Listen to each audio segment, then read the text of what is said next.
கர்த்தருடைய நாமம் மகிமைப்படுவதாக. உங்களை இயேசுவின் நாமத்திலே வாழ்த்துகிறேன். இந்த தேவ செய்தியினுடைய தலைப்பு, கர்த்தரை நேசிக்கிறேன் என்பதற்கு என்ன சாட்சி? ஆமே, ஆண்டவர் நம்மை நேசிக்கிறார் என்பதற்கு அநேக காரியங்களை நாமளே சொல்ல முடியும். ஆண்டவர் என்னை இப்படிலாம் பார்த்துக்கிறாரு, இதெல்லாம் எனக்காக செய்கிறாரு, இந்த காரியங்களை எல்லாம் நான் அவரிடத்திலிருந்து பெற்றுக்கொண்டேன் என்று சொல்லி நாம ஆண்டவர் நம்மை நேசிக்கிறார் என்பதற்கு எத்தனையோ சாட்சிகளை சொல்லலாம். ஒவ்வொரு நாளும் நாம சாட்சிகளை நம்மால் சொல்ல முடியும். இன்றைக்கு நாம அவரை நேசிக்கிறோம் என்பதற்கு நம்மிடத்துல என்ன சாட்சி இருக்கிறது? அதற்கு என்ன சாட்சி? நான் ஆண்டவரை நேசிக்கிறேன் என்று நாம் நம்முடைய நாவினாலே நாம சொல்லுகிறோம். ஆனால் அதற்கு என்ன சாட்சி இருக்கிறது? அந்த சாட்சி எப்படிப்பட்ட சாட்சியாக இருக்கிறது? அந்த சாட்சி ஜீவனுள்ள சாட்சியாக இருக்கிறதா, அல்லது அந்த சாட்சி நிலைத்திருக்கிற ஒரு சாட்சியாக அது இருக்கிறதா என்பது ரொம்ப ரொம்ப ரொம்ப அவசியமாய் இருக்கிறது. நாம ஆண்டவரை நேசிக்கிறோம் என்று நம்முடைய நாவினால் சொல்லுவது போதாது. அவனுடைய ஆலயத்துக்கு காணிக்கைகளை, பணங்களை கொடுப்பது போதாது. நாம சரியாய் ஆலயத்துக்கு வருவது போதாது. நாம ஆண்டவருக்காக அநேக காரியங்களை நாம செய்கிறோம். ஆனால் ஒரு விஷயத்தை இந்த நாளிலே நாம புரிந்து கொள்ள வேண்டும். ஆண்டவரை நாம நேசிக்கிறோம் என்பதற்கு நமக்குள்ளே இருக்க வேண்டிய ஒரு சாட்சி என்ன அப்படின்னு சொன்னா, அவர்கிட்ட இருக்கிற குணங்கள் நம்ம கிட்ட இருந்தா அது ரொம்ப நல்லா இருக்கும். ஆண்டவர்கிட்ட இருக்கிற குணங்கள் நம்ம கிட்ட இருந்தால் அது ரொம்ப நன்றாய் இருக்கும். ஹல்லேலூயா. கர்த்தருடைய வல்ல நாமம் மகிமைப்படுவதாக. வேதத்திலே ஒரு அற்புதமான ஒரு வார்த்தையை கடந்த நாட்களிலே வாசிக்க ஆண்டவர் கிருபை செய்தார். பிலிப்பியர் 4ஆம் அதிகாரத்தின் முதல் வசனத்தை வாசிக்கும் போது, ஆதலால் எனக்கு பிரியமும் வாஞ்சையுமான சகோதரரே, எனக்கு சந்தோஷமும் கிரீடமும் ஆனவர்களே, பிரியமானவர்களே, இந்தபடியே கர்த்தருக்குள் நிலைத்து இருங்கள். ஹல்லேலூயா. பவுல் சொல்றாரு, அந்த பிலிப்பியர்களை பார்த்து அவர் இந்த வார்த்தையை குறிப்பிட்டிருக்கிறார். எனக்கு பிரியமும் வாஞ்சையும் மாணவர்களே, எனக்கு சந்தோஷமும் கிரீடமும் ஆனவர்களே அப்படின்னு சொல்லி இந்த பவுல் இந்த பிலிப்பியர்களை பார்த்து அவர் சொல்லுகிறார். நல்லா கவனிக்கணும். இந்த ஜனங்களை குறித்து இவருக்கு இவ்வளவு சந்தோஷம் வர காரணம் என்ன? பவுல் சந்தோஷப்படும்படியான காரியங்களை அவர்கள் செய்கிறதுனாலே, பவுல் சொல்லுகிறதை கேட்டு இவர்கள் கீழ்ப்படுகிறதுனாலே அங்கே அவருக்கு இந்த ஜனங்களை குறித்து தானாக சந்தோஷம், பிரியம், கிரீடமுமாய் அவர்கள் மேல அவர் வாஞ்சையுமாய் அவர் காணப்படுகிறார். ஹல்லேலூயா. கர்த்தருடைய வல்ல நாமம் மகிமைப்படுவதாக. இந்த பவுல தான் அவங்கள பார்த்து சொல்றேன், எப்பா, உன்னை நினைக்கும் போது எனக்கு சந்தோஷமா இருக்கு, உன் மேல எனக்கு ரொம்ப ஆசையா இருக்கு, உன்னை குறித்து நான் ரொம்ப சந்தோஷப்படுறேன், எனக்கு நீ கிரீடமா இருக்கிற அப்படின்னு சொல்லி அவர் அந்த ஜனத்தை பார்த்து சொல்லுகிறார். ஆமென். எவ்வளோ ஒரு அழகான வார்த்தையை அவர் சொல்லுகிறார். சொல்லிட்டு அவர் பாருங்க, எப்பா, நீ எனக்கு இவ்வளோ சந்தோஷமா கிரீடமா இருக்கிற, அந்தபடியே அதே மாதிரி ஆண்டவருக்குள்ள நீ நிலைச்சு இரு அப்படின்னு சொல்லி அங்கே அவர் சொல்றார். எனக்கு நீ அன்பு கொடுக்கிற, அந்த அன்பு உன்கிட்ட என்னைக்குமே மாறாம அந்த அன்பு எப்பவுமே இருக்கட்டும் என்று சொல்லி அவர் சொல்லுகிறார். இதுல சில காரியங்களை நம்ம கவனிக்கணும். இந்த பிலிப்பியர்களுடைய செயல்கள் எப்படி இருந்திருக்கு அப்படின்னு சொல்லி நம்ம கவனிச்சோம் அப்படின்னு சொன்னா, முதல்ல நம்ம வாசிச்சோம் பிரியமும் வாஞ்சை அப்படின்னு சொல்லி நாம பார்த்தோம். இந்த வாஞ்சை அப்படின்னு சொல்லும்போது நாம ரொம்ப நேசிக்கத்தக்கவர்களுடைய பிரிவு. உதாரணத்துக்கு, நாம நேசிச்ச ஒரு நபர் மரித்து போவாங்க அப்படின்னு சொன்னா ஏற்படுகிற ஒரு வலி, மற்ற உயிரோடு இருக்கிறவங்க சண்டை போட்டு பிரிஞ்சாலும் ஒரு நாள் ஒன்று சேருவதற்கான வாய்ப்புகள் இருக்கு. ஆனால் இது மரிச்சிட்டாங்க அப்படின்னு சொன்னா மீண்டும் சந்திக்கவோ அவர்களோடு நம்ம இருக்கவோ முடியாது. அப்படிப்பட்ட நேரத்திலே ஏற்படுகிற ஒரு வழியை இந்த இடத்துல அவர் குறிப்பிடுகிறார். எனக்கு உன் கூட இருக்கணும்ன்றது அவ்வளோ ஆசையா இருக்குப்பா அப்படின்னு சொல்லி இந்த ஜனங்களை குறித்து அவர் சொல்லுகிறார். அவ்வளோ வாஞ்சையா இருக்கு. அதான் கிரேக்க பதத்துல இப்படி சொல்லப்பட்டிருக்கு.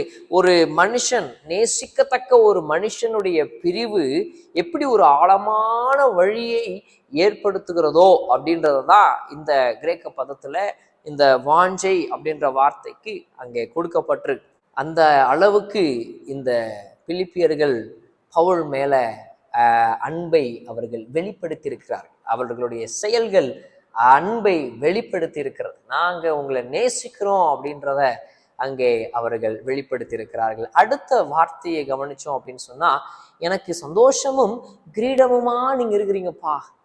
இந்த வார்த்தையை, கிரீடம் அப்படின்ற வார்த்தையை கிரேக்க பதத்துல நம்ம வாசிக்கும் போது அதுல 2 விதங்கள்ல அங்க சொல்லப்பட்டிருக்கு. ஒரு ராஜா அவர் தலையிலே வைக்கப்படுகிற கிரீடம். சரியான தகுதியான ஒரு மனுஷனுக்கு அந்த கிரீடம் கொடுக்கப்படுகிறது. அடுத்தது இன்னொரு விதத்துல சொல்லப்படுது அப்படின்னு சொன்னா, கிரேக்க அவர்களுடைய விளையாட்டுகளிலே விளையாடுகிற அந்த வீரர்கள் தன்னுடைய அந்த இலக்கை அடைவதற்கு அவன் எடுக்கிற பிரயாசம், முயற்சி, உச்சக்கட்ட முயற்சி, அந்த முயற்சியை செய்து எவன் அந்த விளையாட்டிலே ஜெயிக்கிறானோ அவனுக்கு ஒரு கிரீடம் கொடுக்கப்படும். அந்த கிரீடம் எப்படிப்பட்ட கிரீடமா இருக்கும்னு சொன்னா, காட்டு ஒலிவ இலையினாலே அந்த கிரீடம் வடிவமைக்கப்படும். அதுக்குள்ள பாஷ்லே அப்படின்ற ஒரு இலையும் வைக்கப்படும். இப்போ நாம பயன்படுத்துகிற அந்த பிரியாணி இலை இருக்கு பார்த்தீங்களா, அந்த இலை ஒரு ரொம்ப கனத்துக்குரிய ஒரு இலையாக அதுவும் உண்டு. அந்த இலைகளால, அந்த 3 வித இலைகளால் ஒரு கிரீடம் செய்யப்படும். அந்த கிரீடம் பிரயாசத்தின் உச்சக்கட்டத்தை அடைந்த, சகல விதங்களிலும் உறுதியாயிருந்த ஒரு மனுஷனுக்கு தான் அந்த இலை அந்த கிரீடம் கொடுக்கப்படும். பாருங்க, இந்த கிரீடம் ஒண்ணு தகுதியான ஒரு நபருக்கும், 2வது பிரயாசத்தின் உச்சத்தை அடைந்த ஒரு நபருக்குமே இந்த கிரீடம் கொடுக்கப்படுகிறது. இப்படிப்பட்ட கிரீடத்தை கொடுக்கக்கூடிய ஜனமாய் இந்த பிலிப்பியர்கள் பவுலுக்கு காணப்படுகிறார். பாருங்க, எவ்வளோ ஒரு அற்புதமான ஒரு வாழ்க்கையை இந்த ஜனங்கள் வாழ்ந்திருப்பார்கள். எவ்வளோ தகுதி, பிரயாசத்தின் உச்சகட்டம். அதனாலதான் அவர் சொல்றாரு, நீ எனக்கு இப்படிதான் இருக்கிற, இதே வண்ணமாய் கிறிஸ்துவுக்குள்ள நீ நிலைச்சு நில்லு அப்படின்ற வார்த்தையை அவனுக்கு சொல்லுகிறார். இந்த கிரேக்க பதத்துல இந்த வார்த்தைக்கும் சொல்லப்பட்ட காரியத்தை நாம கவனிக்கணும். இவ்வளோ அழகான ஒரு வார்த்தை பாருங்க. ஒரு யுத்த காலத்துல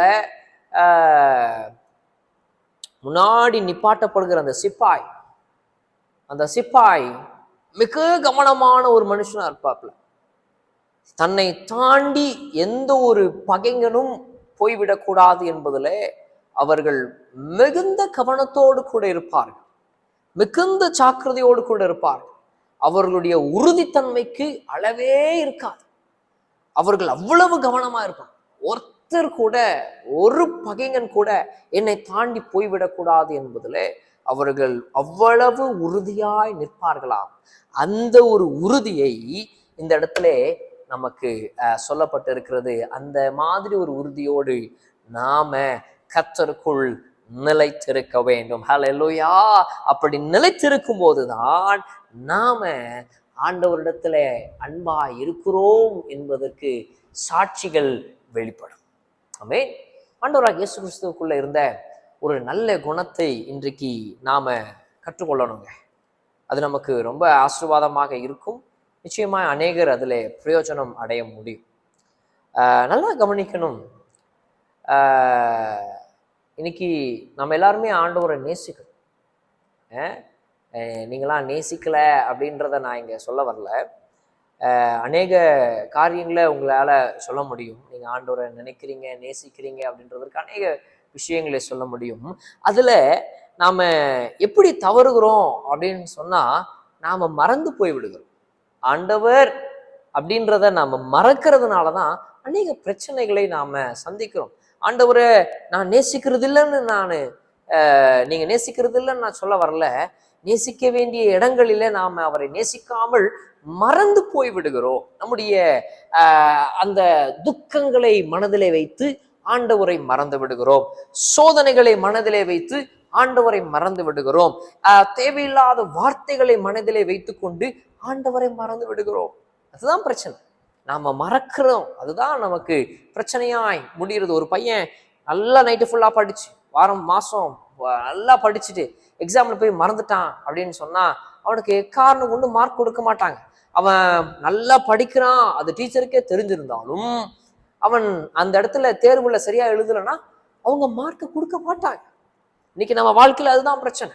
நம்ம ஆண்டவரை நேசிக்கிறோம் என்பதற்கு பல சாட்சிகள் இருந்தாலும் அந்த சமயத்துல சரியான நேரத்துல நாம ஆண்டவரை கூப்பிட மறந்து விடுகிறோம். அது நமக்கு ஆபத்தாய் மாறிவிடுகிறது. அநேக நேரங்களிலே ஆண்டவர் நம்மை கிருபையாய் காப்பாற்றுகிறார், கிருபையாய் நடத்துகிறார், கிருபையாய் நம்மை தூக்கி பிடிக்கிறார். அவருடைய கிருபை செயல்படக்கூடாதபடிக்கு நாம அவரை மறக்கிறதுனால என்ன ஆகுதுன்னா நம்ம அனுமதி கொடுக்க அங்க இடமில்லாமல் போய்விடுது. அதனாலதான் சில அழுகையும் சில கண்ணீரும் நிலைத்து இருக்கிறது.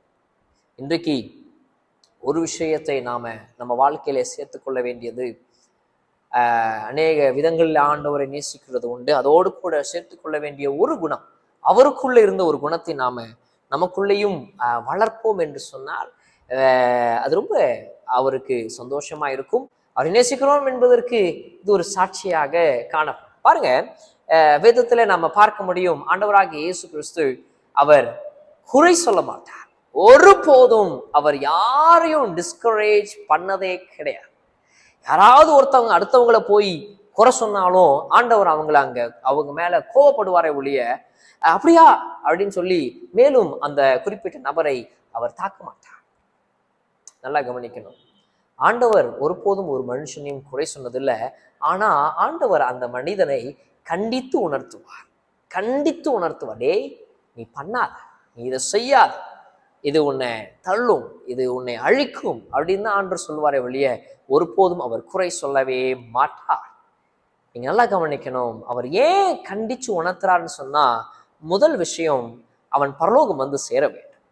இரண்டாவது விஷயம், அவனுக்காக நியமிக்கப்பட்டிருக்கிறான். ஆசீர்வாதங்களிலே நன்மைகளிலே அவன் வளர வேண்டும் என்பதற்காகவே மாத்திரம் அவர் கண்டிக்கிறார். ஆமென். கர்த்தருடைய நாமம் மகிமைப்படுவதாக.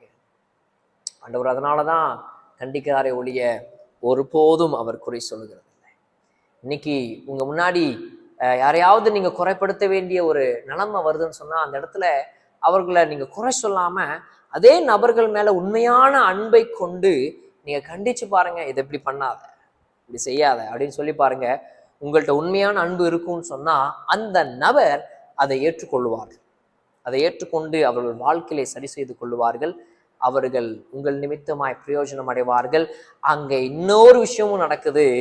நீங்க ஆண்டவரை நேசிக்கிறீங்க அப்படின்றத இன்னமும் ஒரு எக்ஸ்ட்ரா சாட்சி அங்கே ஆட் ஆகுது. ஆமென். கர்த்தருடைய நாமம் மகிமைப்படட்டும். அன்று அதை தான் இன்றைக்கு நம்ம வாழ்க்கையில் எதிர்பார்க்கிறோம். நாம உண்மையான அன்பு இல்லாம போய் கண்டிப்போம் அப்படின்னு சொன்னா நிச்சயமா அவங்க அதை ஏற்றுக்கொள்ளவே மாட்டாங்க. அங்க பிரச்சனை தான் அதிகரிக்கும். உண்மையான அன்போடு கூட நீங்க கண்டிச்சு பாருங்க, மனம் திரும்புவாங்க. எதிரிகள் கூட, உங்களை பகைக்கிறவர்கள் கூட, உங்கள்கிட்ட சண்டை போட்டவங்க கூட நீங்க உண்மையான மனதோடு கூட கண்டிச்சு பார்த்தீங்கன்னு சொன்னா அவங்க மனசு அதை ஏற்றுக்கும். அந்த மனதுக்கு அது தெரியும். மேன் கர்த்தர் நம்மை நடத்துவாராக. நாம ஆண்டவரை நேசிக்கிறோம் என்பதற்கு பல உதாரணங்கள் சாட்சிகள் இருந்தாலும் இந்த ஒரு குணத்தையும் நம்ம ஆட் பண்ணுவோம், அது நமக்கு நன்மையா இருக்கும். நல்லா கவனிக்கணும், நம்மை கரைப்படுத்தி கொண்டிருக்கிற குறைகள் நம்மிலே வளராமல் அந்த குறைகள் எல்லாம் குறைந்து போகும் என்று சொன்னால் அது நமக்கே நலமாயிருக்கும். ஆமென். ஜெபிக்கலாம். கிருபை உள்ள நல்ல தகப்பனே, இந்த நாளில நாங்கள் உம்மை நேசிக்கிறோம் என்பதற்கு ஒரு நல்ல சாட்சியா இருக்க உதவி செய்திருங்கப்பா. ஆண்டவரே, இந்த ஜனத்தை நீர் ஆசீர்வதித்து அவர்கள் வளர வேண்டிய அந்த நன்மைகளிலெல்லாம் வளர்வதற்கு என்ன குறைகள் தடையாயிருக்கோ இந்த குறைகளை எல்லாம் கர்த்தர் சரி செய்வீராக.